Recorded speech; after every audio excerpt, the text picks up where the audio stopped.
But ये तरीका actually normal तरीका है, ऐसे सब सारे स्टूडेंट करेंगे। मैं आपको चाहता हूँ कि आप थोड़ा अलग तरीका लगाओ, ठीक है ना।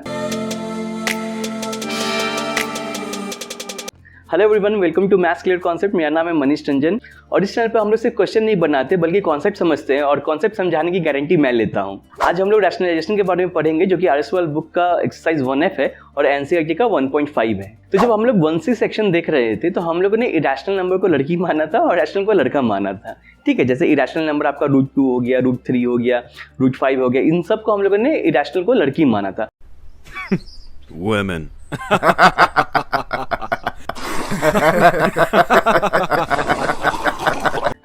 विमेन ना, बहुत आसान है ना मजाक करना। एक्चुअली हमारी सोसाइटी में ऐसा ही होता है, हम लोग हमेशा लड़की या औरतों को नीचे ही दबाने की कोशिश की गई है हमेशा। आप पूरा हिस्ट्री भी देख लो, हमेशा ऐसा हुआ है। पहले सती प्रथा था, अगर हस्बैंड मर गए तो लड़की और वाइफ को भी जला दिया करते थे, ऐसा प्रथा पहले चला करता था।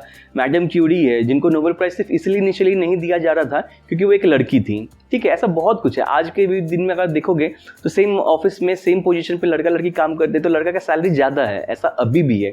बट मैथ्स में ऐसा नहीं होगा, क्यों? क्योंकि मैथ्स में रैशनलाइजेशन है जिसको हम लोग अभी देखेंगे, ठीक है। तो मैं जब आपको ये बोल रहा हूँ कि हमेशा लड़कियों को नीचे रखा गया और इरेशनल जैसे √2 हो गया, √3 हो गया, √7, ये सब इरेशनल नंबर है और इरेशनल को हम लोग समझने के लिए लड़की मान रहे हैं।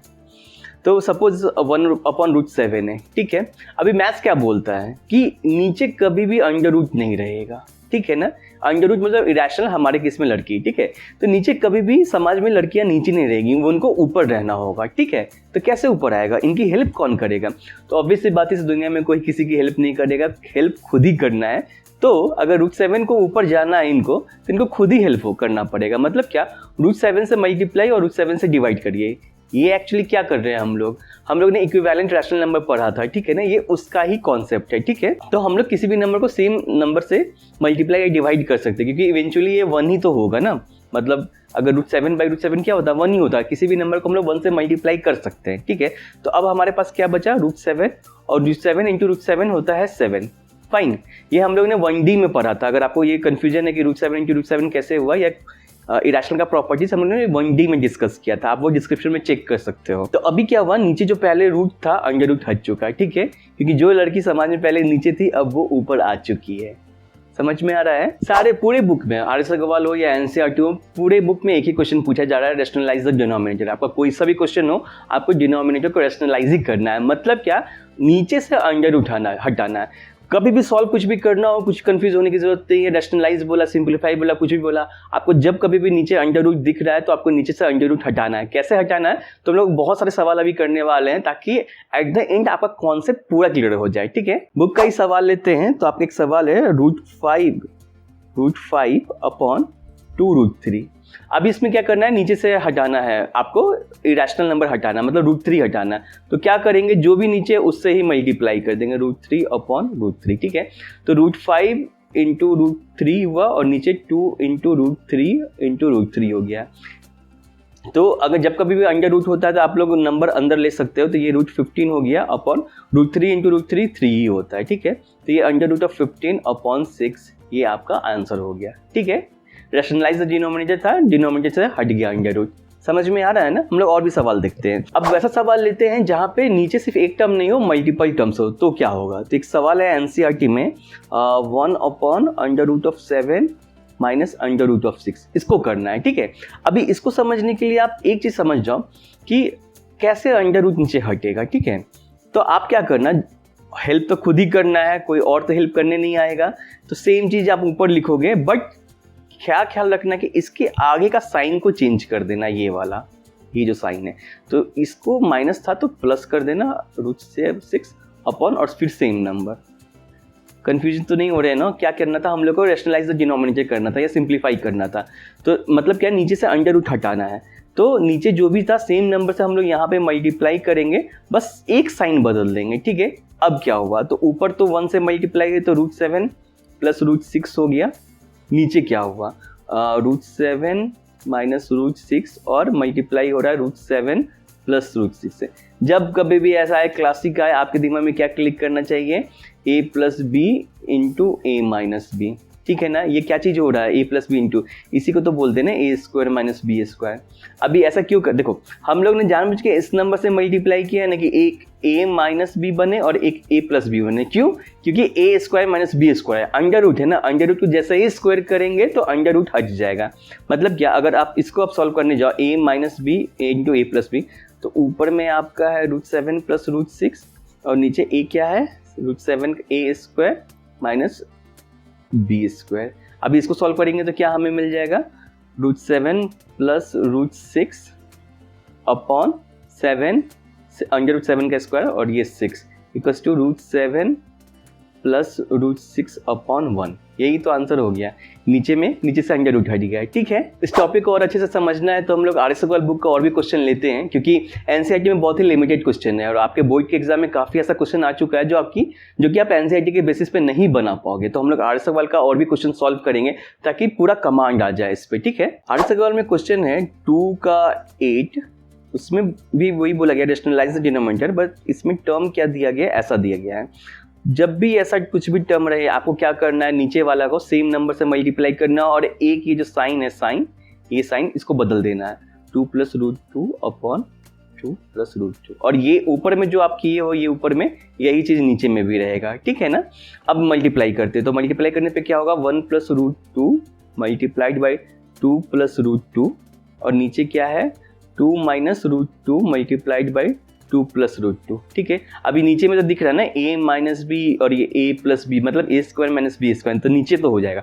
ऊपर कैसे सॉल्व होगा, ऊपर हम लोगों ने सेम चीज़ एक्चुअली 1D और 1D सॉल्यूशन में हम लोग ने पूरा वीडियो ही बनाया है इसको कि एक्सपैंड कैसे करते हैं, ऐड कैसे करते हैं, किससे मल्टीप्लाई करते हैं। तो अगर आपको ये एक्सपेंशन नहीं पता है तो आप 1D का मेरा जो वीडियो है 1D और 1D सॉल्यूशन जो 2 वीडियो है वो आप देख लेना, एब्सोल्यूट समझ में आ जाएगा। बट फिर भी मैं यहाँ पे आपको बता देता हूँ फटाफट एकदम इजी तरीके से कि पहले को आप इससे मल्टीप्लाई करेंगे, फिर इसको आप इससे मल्टीप्लाई करेंगे, फिर इस वाले टर्म को इससे मल्टीप्लाई करेंगे और इस वाले टर्म को भी इससे मल्टीप्लाई करेंगे। ठीक है ना, ऐसा करना होता है। तो 1 को जब 2 से मल्टीप्लाई करते हैं तो 1 इंटू 2, फिर 1 को ये वाला √2 से मल्टीप्लाई कर रहे हैं। ठीक है, ये वाला √2 से, तो 1 इंटू √2, फिर ये √2 ये √2 और ये 2 मल्टीप्लाई होगा तो √2 मल्टीप्लाइड बाई 2 और फिर ये √2 से मल्टीप्लाई होगा। मतलब 2 टर्म इसमें था 2 टर्म इसमें था तो मल्टीप्लाई करने पर टोटल 4 टर्म आ गए। और नीचे का तो इजी है, क्यों? क्योंकि नीचे सीधे हमें पता है a square minus b square. ठीक है, अभी ऊपर वाले को सॉल्व करना है तो 1 इंटू 2 होता है 2, ये हो गया √2, ये हो गया 2 √2 और √2 हो गया 2। ठीक है ना, और नीचे हो गया 4 माइनस 2। इसको और जब सिंप्लीफाई करने जाएंगे तो क्या मिलेगा 4 प्लस 3√2 अपॉन 2। ये आपका फाइनली आंसर आ गया है। ठीक है, क्वेश्चन नंबर 3 देखते हैं। एक्चुअली जब भी रूट दिखे, नीचे रूट दिखे, आपको वही करना है, रैशनलाइज ही करना है। 3 में क्या बोल रहा है आपका, 3 जो है उसमें क्या बोल रहा है, कुछ तो वैल्यू दिया गया। ठीक है ना, और बोल रहा है कि वो वैल्यू पुट करके आपको बताना है। ठीक है, यहाँ पे √2 का वैल्यू, √3 का वैल्यू, √5 का वैल्यू, √10 का वैल्यू, कुछ वो वैल्यू दे के रखा है। ठीक है, वो तो आप क्या करोगे, सबसे पहले जब भी ऐसा दिखे नीचे अंडर रूट है तो उसको तो आपको सिंप्लीफाई ही करना, रैशनलाइज करके। ये सिंगल टर्म में कैसे रैशनलाइज करते हैं, जो नीचे दिया उसी से मल्टीप्लाई करते हैं। लड़की को खुद अपने आप को हेल्प करना पड़ेगा। ठीक है ना, और सिंगल वाले में साइन मत बदल देना। ठीक है ना, सिंगल वाले में साइन नहीं बदलते हैं। अभी इसको जब सिंप्लीफाई करने जाएंगे तो √10 इंटू √2 माइनस √5 इंटू √2 और नीचे 2 आ गया। ठीक है, √20 माइनस √10 बाई 2। पर √20 तो हमें नहीं पता है कि क्या है वैल्यू। ठीक है, तो कोई प्रॉब्लम नहीं है। आप 20 को क्या लिख सकते हो, √4 इंटू 5 लिख सकते हो। ठीक है, और 10 को ऐसे ही रहने दो और इसको 2 लिखो। अब √a क्या होता है, ये भी हम लोग ने पहले पढ़ा है। ठीक है ना, तो √a क्या होता है, √a इंटू √b। तो आप √4 को बाहर ले सकते हो। ठीक है ना, चाहे आप √a इंटू √b ऐसे ले लो माइनस √10। मैं आपको और सिंप्लीफाई करके ही दिखा रहा हूँ ताकि कुछ भी कन्फ्यूजन ना रह जाए। तो ये 2 इंटू √5 माइनस √10 अपॉन 2 ये हो गया। अब आप वैल्यू पुट कर दो, क्योंकि √5 का आपको वैल्यू पता है, 2 इंटू 2.36 माइनस 10 होता है आपका 3.162 अपॉन 2। ठीक है, तो ऊपर का माइनस करके हम लोग बोलेंगे 1.310 बाई 2। तो ये हो गया आपका 0.654 5। एक्चुअली ये क्वेश्चन को सॉल्व करने का एक और तरीका भी, बहुत लोग ऐसा भी बोलते हैं कि जो वैल्यू दिया गया है डायरेक्टली पुट कर लो ना। ऑब्वियसली बात है, डायरेक्टली तो बना भी सकते हैं, क्यों? क्योंकि अगर आप इसको करने जाओगे तो इसका वैल्यू दिया हुआ ये, इसका वैल्यू दिया हुआ 2.236 और नीचे का वैल्यू दिया हुआ है 1.414, ठीक है। इसको जब आप सॉल्व करने जाओगे तो ये अपन, अभी देखो, या तो आप इसको सॉल्व कर लो, ठीक है, और या तो मैंने अभी जैसे बताया वैसे कर लो। अभी इसको सॉल्व करने में प्रॉब्लम क्या है कि आप इतने बड़ा नंबर को डिवाइड करना पड़ेगा। मतलब क्या, आपको अगर इसको आप सिंप्लीफाई करने जाओगे तो यहाँ तो फिर भी थोड़ा इजी सिंप्लीफिकेशन लग रहा है। ये डेसिमल से ये डेसिमल हट जाएगा, 926/1414। अभी इसको आप एक्चुअल जो हम लोग डिवीजन का मेथड होता है उससे कर सकते हो। चाहो तो इसको मैं 2 कॉमन ले लो, 481263 और ये हो गया 707, ठीक है।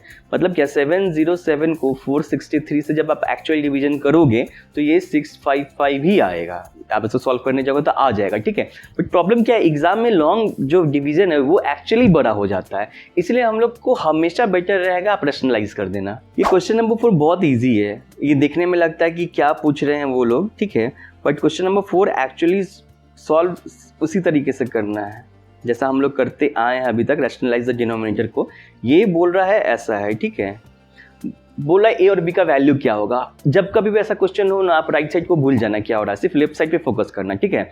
तो सॉल्विंग लेफ्ट साइड करके ऐसा, solving LHS left hand side, तो क्या करना, √3 + √2 अपॉन √3 - √2। और रैशनलाइज कैसे करते हैं, सेम चीज से मल्टीप्लाई करते हैं और माइनस की जगह पे सिर्फ प्लस कर देते हैं, ठीक है ना,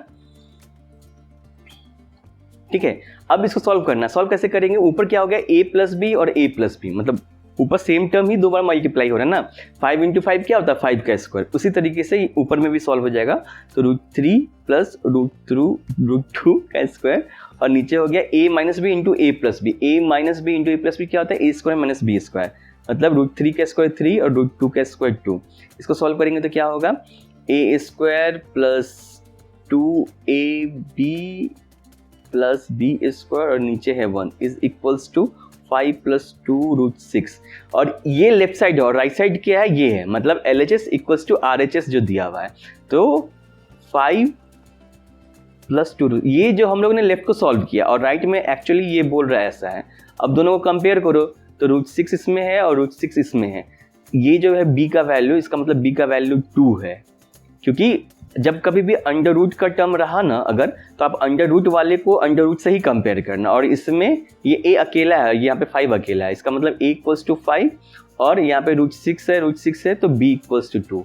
ये आपका आंसर हो गया, ठीक है। जब कभी भी ऐसा सवाल रहे हमेशा रैशनलाइज करो, पूरा सॉल्व कर लो और इक्वेट कर लो। 5 के 3 में भी एक्चुअली रैशनलाइज ही करना, 1/, जो मैं ये पूरा नहीं सॉल्व करूँगा, बता दूँगा हूँ कि आपको क्या करना, क्या कुछ नहीं करना भाई, जो चीज़ दिया हुआ सेम चीज़ से ही मल्टीप्लाई करो, बस एक साइन इसका बदल देना, ये माइनस है ये प्लस हो गया, बस इसको सॉल्व करो हो जाएगा। क्वेश्चन नंबर 6 देखते हैं, एक सवाल 6 का भी ले लेते हैं। सबका मैं कोशिश कर रहा हूँ एक एक सवाल ले लूँ ताकि आपको थोड़ा भी कन्फ्यूजन नहीं रहे कि इसमें क्या हो रहा है, उसमें क्या है, करना क्या है, ठीक है। इसको सॉल्व नहीं करूंगा, इसमें बस एक चीज़ आपको दिखाना था।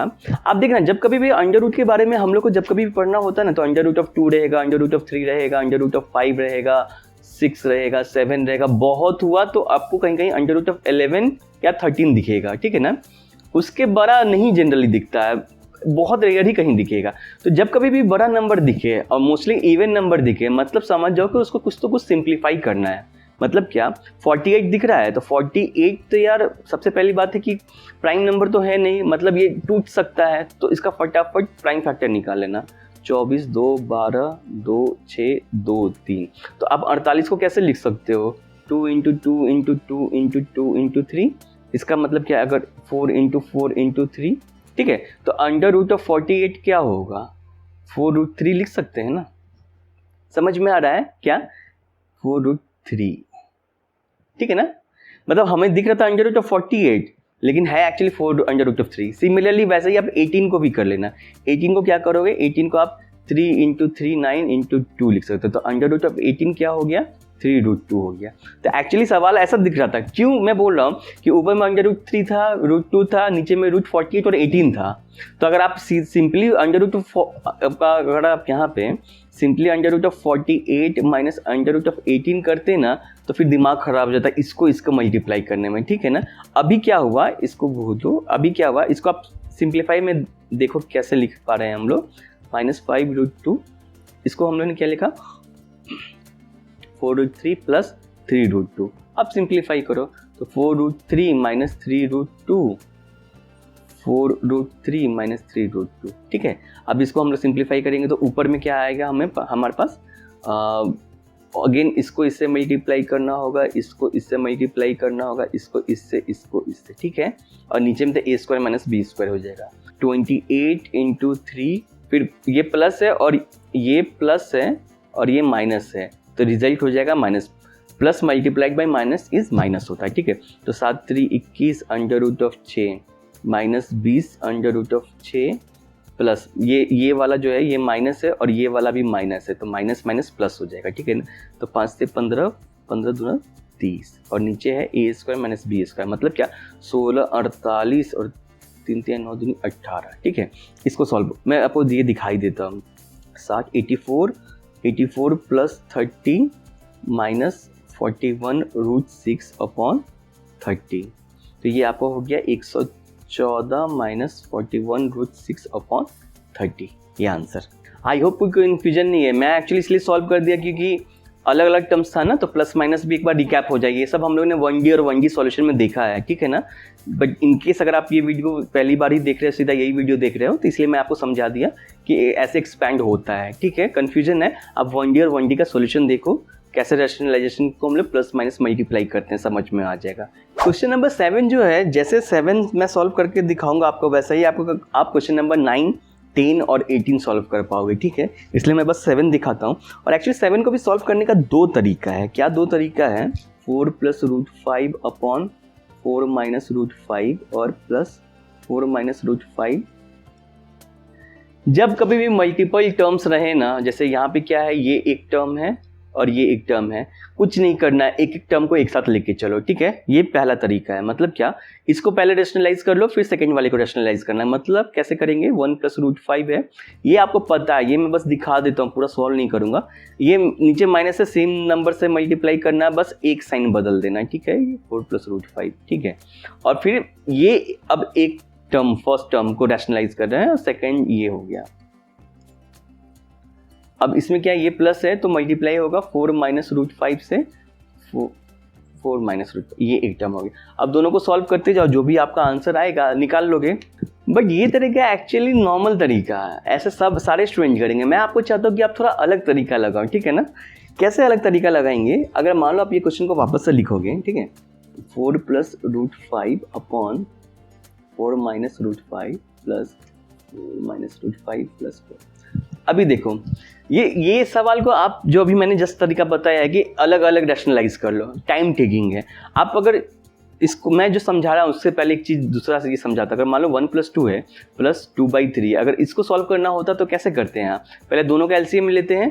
तो 2 और 3 का एलसीएम क्या है, कॉमन तो कुछ नहीं है, तो 2 × 3 ये एलसीएम होगा, तो आप 2/3। अब कैसे सॉल्व करते हैं, मतलब ये आपको पता है सॉल्व करना, बस मैं आपको स्टेप दिखा रहा हूँ। तो अब 2 से 2 को डिवाइड करते हैं तो बचता है 3, और 3 को मल्टीप्लाई करते हैं 1 से, ऐसे ही सॉल्व करते हैं ना। अब ये जो 3 है इसको डिवाइड करते हैं इससे, तो इससे 3 से 3 कट हुआ, बचा 2, और नीचे वाला 2 को मल्टीप्लाई करते हैं ऊपर वाले से, तो 2 × 2। ऐसे ही चीज़ सॉल्व होता है। सेम चीज़ हम लोग यहाँ पे करेंगे, सिंप्लीफाई करने बोला है ना, सेम चीज़ यहाँ करेंगे। मतलब क्या, यहाँ पे 2 और 3 था, उसका एलसीएम ऐसा निकला क्योंकि कुछ भी कॉमन नहीं था। यहाँ पे भी वही है, 2 टर्म्स हैं, तो एलसीएम निकालो इसका, ठीक है, फाइन। अभी कैसे सॉल्व करेंगे, तो इस वाले को पूरे से डिवाइड करते हैं, तो ये जो टर्म है हमारा, ये टर्म इस टर्म को पूरा काटेगा, तो बचेगा 4 प्लस √5, और जो बचता है उसको ऊपर वाले से मल्टीप्लाई करते हैं, ठीक है। तो मतलब क्या, 4 प्लस √5 इंटू 4 प्लस √5, तो ये स्क्वायर हो गया। प्लस को प्लस लिखो। अब आप समझ रहे हैं ना, कंफ्यूज मत होना। ये अगर समझ जाओगे तो टाइम भी बहुत आपका बच जाएगा। जैसे जो इस सवाल को पहले देखो जो समझाया, और सेम चीज़ हम लोग यहाँ पे कर रहे हैं। अब इसको सॉल्व करेंगे तो ये जो नीचे का टर्म है उसको इससे पूरा डिवाइड करते हैं, तो ये वाला टर्म काट देगा आपको इसको और बचेगा 4 माइनस रूट 5 और जो बचता है उसको ऊपर वाले से मल्टीप्लाई करते हैं, मतलब क्या 4 माइनस रूट 5। अभी इसका स्क्वायर हो गया, ठीक है। स्क्वायर क्यों कर रहे हैं? क्योंकि जो बचता है उसको ऊपर वाले से भी तो मल्टीप्लाई करते हैं, तो बचा 4 माइनस रूट 5 और ऊपर भी था 4 माइनस रूट 5, तो उसका स्क्वायर हो गया। अब इससे क्या फ़ायदा हुआ ना कि आपको अलग अलग जो रैशनलाइज कर रहे थे तो 2 स्टेप बच जाएगा। अब सीधा कर लो, a square plus 2ab plus b square और इधर है a square plus b square minus 2ab, ठीक है। और नीचे क्या है? A square minus b square. Same चीज़ तो हो गया ना जो स्टेप था, 16 21 42 बट्टा 11, ठीक है। समझ पा रहे हो क्या बात? नहीं समझ पाए तो एक बार बस रिपीट करके वापस से देख लो। आप ये चीज़ बहुत टाइम पहले से करते आ रहे हो, ठीक है ना। कैसे करते थे? इसका एलसीएम निकालते थे और नीचे वाले टर्म को एलसीएम से डिवाइड करते थे, जो भी बचा उसको ऊपर वाले से मल्टीप्लाई करते थे। सेम चीज़ हम लोगों ने यहाँ किया। अब यहाँ पे ये चीज़ क्यों एप्लीकेबल हुआ? सिंप्लीफाई मतलब क्या? नीचे से आपका अंडर रूट हट जाना चाहिए। तो आपके फाइनल आंसर में नीचे में कहाँ अंडर रूट है? हट गया ना। ये कब कब क्लिक करेगा? जब आप देख लेना कि पहले से ही ये a माइनस बी है और ये a प्लस बी, अगर ऐसा आया तो क्लिक कर जाएगा। समझ रहा है? जैसे कि आप क्वेश्चन नंबर, अगर आप क्वेश्चन नंबर 9 आई गेस यही है, 9 में भी देखो नीचे में क्या है? 3 प्लस रूट 5 है और दूसरे टर्म में 3 माइनस रूट 5 है। तो जब आप एलसीएम लोगे तो दोनों को मल्टीप्लाई होगा, मतलब क्या? a plus b a minus b. Question number 10 में भी देखो 2 अलग अलग टर्म है, या तो पहले टर्म को रैशनलाइज करो, दूसरे टर्म को रैशनलाइज करो, नहीं तो मेंटोस जिंदगी सीधा लगा दो। क्या? नीचे under root 13 plus under root 11 है और दूसरे टर्म में under root 13 minus under root 11 है। जब दोनों को अगर आप एलसीएम लेने जाओगे तो दोनों टर्म आपस में मल्टीप्लाई होंगे, तो ऑब्वियसली बात है a square minus b square के फॉर्म में आ जाएगा ना।